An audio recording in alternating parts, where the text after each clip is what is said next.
जय सिया राम। कैसे हैं आप सभी लोग? आई होप स्वस्थ होंगे, मस्त होंगे। और अब बस मकर संक्रांति यानी कि सकरात आने ही वाली है। और हमारे हिंदू धर्म में मकर संक्रांति यानी कि सकरात का विशेष महत्व होता है। इस दिन किया गया स्नान और दान अधिक पुण्य देने वाला होता है।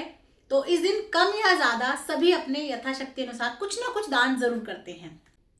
और मकर संक्रांति या संक्रांत वाले दिन से ही ना कुछ नियम भी उठाते हैं, जिसमें आप साल भर के लिए दान पकड़ते हैं या जब तक आपसे हो पाए तब तक के लिए दान पकड़ते हैं। तो आज की इस वीडियो में मैं आपको वही बताने वाली हूँ कि मकर संक्रांति या संक्रांत वाले दिन से आप कौन कौन से नियम उठा सकते हैं, कौन कौन से दान कर सकते हैं, दान धर्म करने से क्या होता है, क्यों किए जाते हैं। सभी आपके जो प्रश्न है उनका उत्तर आपको इस वीडियो में मिल जाएगा। तो चलिए वीडियो को शुरू कर लेते हैं। चलिए बात कर लेते हैं कौन कौन से नियम दान पुण्य आप उठा सकते हैं। तो देखिए जैसे 100 सेरे हो गए और 100 सेरी हो गए। तो देखिए 100 सेरी होती है कि आपको हर संक्रांत पे 14 चीजें बांटनी होती हैं 100 बार। यानी कि आप जैसे मान लीजिए इस संक्रांत पे आप शॉल बांट देंगे 14, तो ये आपका एक हुआ। इसी तरह से आप या तो 100 चीजें बांट सकते हैं, 1000 चीजें बांट सकते हैं, लाख भी बांट सकते हैं। तो ये आपको साल में एक ही बार करनी होती है, सिर्फ संक्रांत वाले दिन। तो देखिए अगर आपने 100 सेरी पकड़ी है तो आप कहेंगे 100 साल तो पता नहीं उम्र हो ना हो, तो आप दो दो चीजें भी बांट सकते हैं। जैसे मान लीजिए आपने शॉल ले लिया, साथ में आपने उसी के साथ साथ चप्पल भी ले ली, तो 14 शॉल ले लेंगे, 14 चप्पलें ले लेंगे और इन चीजों को मिनस के बांट देंगे, तो आपकी 2 चीजें हो गई। तो एक साल में आपकी 2 हो गई। इसी तरह से आप हर साल दो दो करके बांटेंगे तो आपकी 50 चीजें 50 साल में पूरी हो गई। इसी तरह से अगर आप 4 चीजें बांट देते हैं, जैसे शॉल ले ली, जूते ले लिए, छतरी ले ली, साथ ही में आप घी ले लीजिए 1 किलो मान लीजिए, तो ये आपकी 4 चीजें हो गई। तो ये 4 चीजें आपने बांटी, तो इसी हिसाब से आप जो है ना 25 बार मकर संक्रांति पे ये चीज बांटेंगे, 25 साल, तो आपकी पूरी हो गई। ये होती है 100 सेरी। इसी तरह से होते हैं 100 सेरे। इसमें आपको 100 किलो चीज बांटनी होती है। आपके जो दैनिक जीवन में काम आती हैं वो चीजें आपको बांटनी होती हैं। जैसे घर के खाने पीने की चीजें हुई, कपड़ा लत्ता हुआ और बर्तन हुए, अनाज हुआ, साग सब्जी हुई, ये बांटनी होती हैं। ये आप संक्रांत वाले दिन शुरू करेंगे। चाहे तो संक्रांत वाले दिन आप एक चीज बांटे, चाहे 10 बांट के भी शुरू कर सकते हैं। जैसे मान लीजिए संक्रांत वाले दिन आप सुबेरे खिचड़ी ले लीजिए, या तो 1 किलो चूरमा ले सकते हैं, या फिर तिल की बनी कोई चीज ले ले, तिल के लड्डू ले ले। 1 किलो लेके आप उससे जो है संकल्प कर लें कि आज से मैं 100 सेरे उठा रही हूँ, और फिर आप उसे मिनस के बांट सकते हैं। इसी के साथ साथ अगर आप जैसे पालक ले लिया 1 किलो, 1 किलो मेथी ले ली, 1 किलो मूली ले ली, गाजर ले ली, टमाटर, शिमला मिर्च, मतलब सर्दियों में तो इतनी सारी सब्जी आती हैं। आप 10 चीज ले लें, 12 ले लें, 15 ले लें, 25 ले लें। आपने संक्रांत वाले दिन ली, मिनसी और बांट दी, तो आपके 100 सेरे शुरू हो गए। उसके बाद मान लीजिए फरवरी में आपका कुछ भी लगा ही नहीं मौका कि आप कुछ बांट सके, कि आपको 2 महीने 3 महीने बाद लगा कि हाँ अब थोड़ा मेरे को लग रहा है कि बांट दूं चीजें, तो आप दालें ले लीजिए 1 किलो, सारी मसाले ले लीजिए, और या ऐसा कर लीजिए 1 किलो कपड़े ले लिए आपने, 1 किलो जूते तुलवा लिए इकट्ठे करके, तो आप वो भी दे सकते हैं। ऐसे करके आपको 1 साल में इसे कंप्लीट करना है। कई बार लोगों का 1 साल में कंप्लीट हो जाता है, कई बार नहीं होता, तो कोई बात नहीं, आप 5 साल में भी कंप्लीट कर सकते हैं। ये होते हैं 100 सेरे, जिसमें आपको ना रोज कुछ नहीं करना, मतलब जब आपको याद आया तब करना है। बस संक्रांत से लेकर संक्रांत तक आपको इसको पूरा करना है। पर आप ना किसी डायरी वगैरह में इन सब चीजों को नोट कर लीजिएगा, लिख लीजिएगा, ताकि आप भूले नहीं। और जब भी जो सामान आप देंगे तो वो थोड़ा मिनस के दीजिएगा। बाकी 100 सेरे में आप क्या क्या बांट सकते हैं, कैसे मिनसना है, कैसे उसको उठाना है, कैसे उद्यापन होता है, सोना 1 किलो कैसे करेंगे, 1 किलो चांदी दान कैसे करेंगे, मैंने प्रॉपर वीडियो बना रखी है। लिंक आपको डिस्क्रिप्शन बॉक्स में भी मिल जाएगा, ऊपर आई बटन वगैरह में भी आ रहा होगा, तो आप देख लीजिएगा। तो इस तरह से 100 सेरे होते हैं। इसके अलावा कुछ ऐसे नियम होते हैं जो आप हर महीने करते हैं। संक्रांत से उठाते हैं, उसके बाद पूरे 1 साल तक हर महीने वो आपको नियम करना होता है। या तो आप हर महीने की 14 तारीख को कर सकते हैं, या फिर आप हर महीने की एक संक्रांति आती है, आप वो देख लीजिए, कैलेंडर में आराम से लिखा होता है, उसमें देख लीजिए, आप उस दिन दान कर सकते हैं। इसमें आप क्या क्या कर सकते हैं, इसमें आप अपने हाथ में मेहंदी लगवा सकते हैं हर 14 तारीख को या संक्रांति पे। इसमें आप मांग भरवा सकते हैं अपनी। हाँ, तो ये कुछ नियम है जो आपको हर 14 तारीख को करने होते हैं, महीने में 1 बार करने होते हैं। और एक होता है राम जी की पत्तल का नियम। राम जी की पत्तल जो है ना, वो आपको 25 या 27 जगह बांटनी होती है।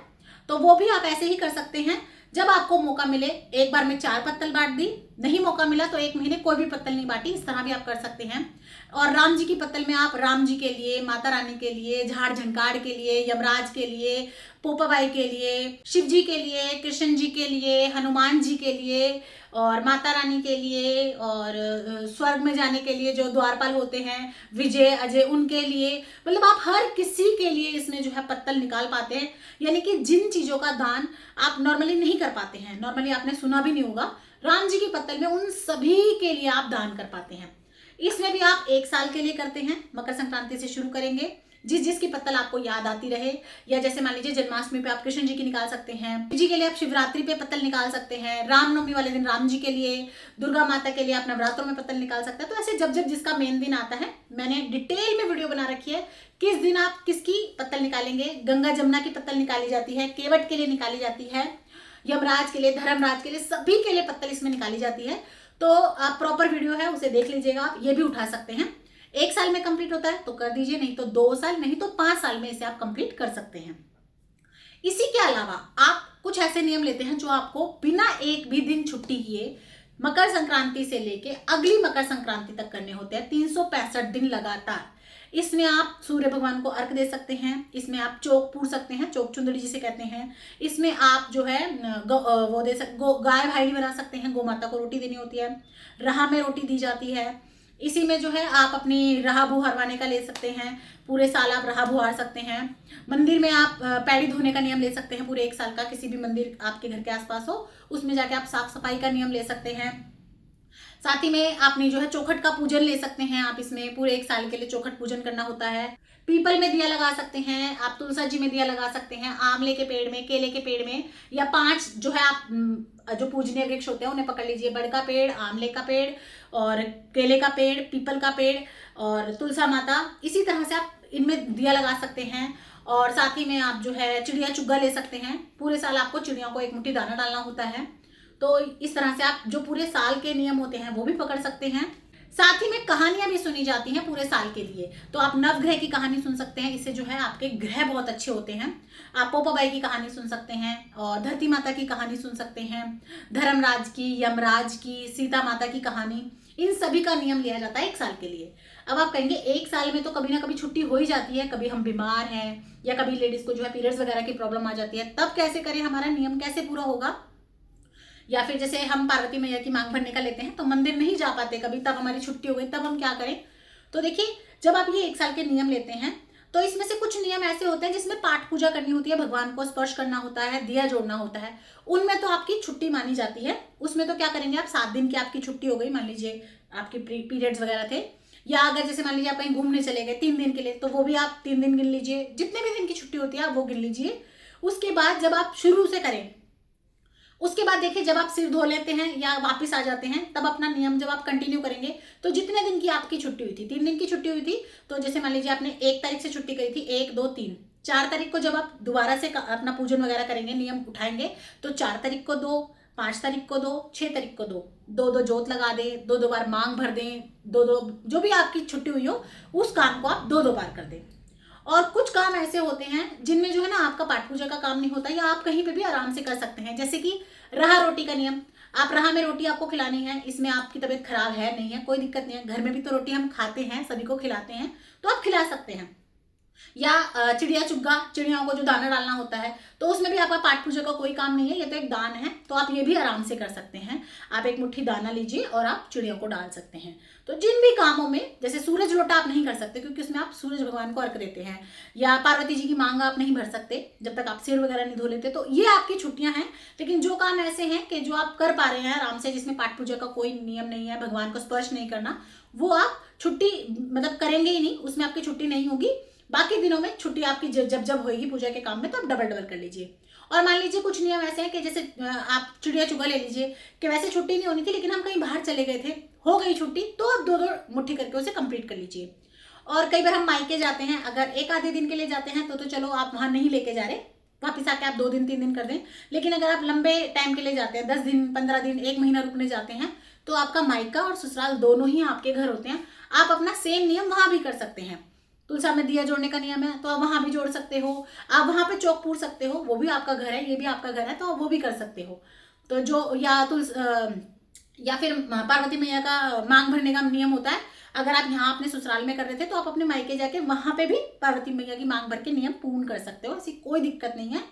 और अगर आपने कहानी का नियम लिया हुआ है और मान लीजिए जैसे आपको फीवर वगैरह है, आप आज स्नान नहीं कर पाए, तो कोई बात नहीं। अगर आपने स्नान वगैरह किया है, आप पाठ पूजा कर सकते हैं, तो आप खुद से मतलब एक लोटा जल ले लें, कहानी सुन लें, खुद से जो है पढ़ भी सकते हैं।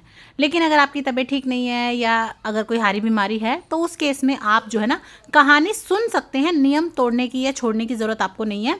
आप फ़ोन में कहानी सुन लें, किसी दूसरे इंसान से सुन लें, और अपने नाम का जो अर्घ है, एक लोटा जल का जो अर्घ है, वो आप किसी और से दिलवा सकते हैं। तो आप जो है कहानी सुनने का नियम कंटिन्यू कर सकते हैं, रोज़ कहानी सुन सकते हैं। तो इस तरह से आप कर सकते हैं।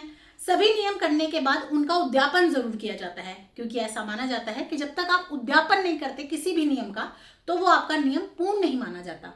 तो फिर आप उस नियम का उद्यापन भी जरूर कीजिएगा। और सभी के उद्यापन में मोस्टली तो कपड़े वगैरह दे के, खाने पीने का सामान, दक्षिणा वगैरह दी जाती है।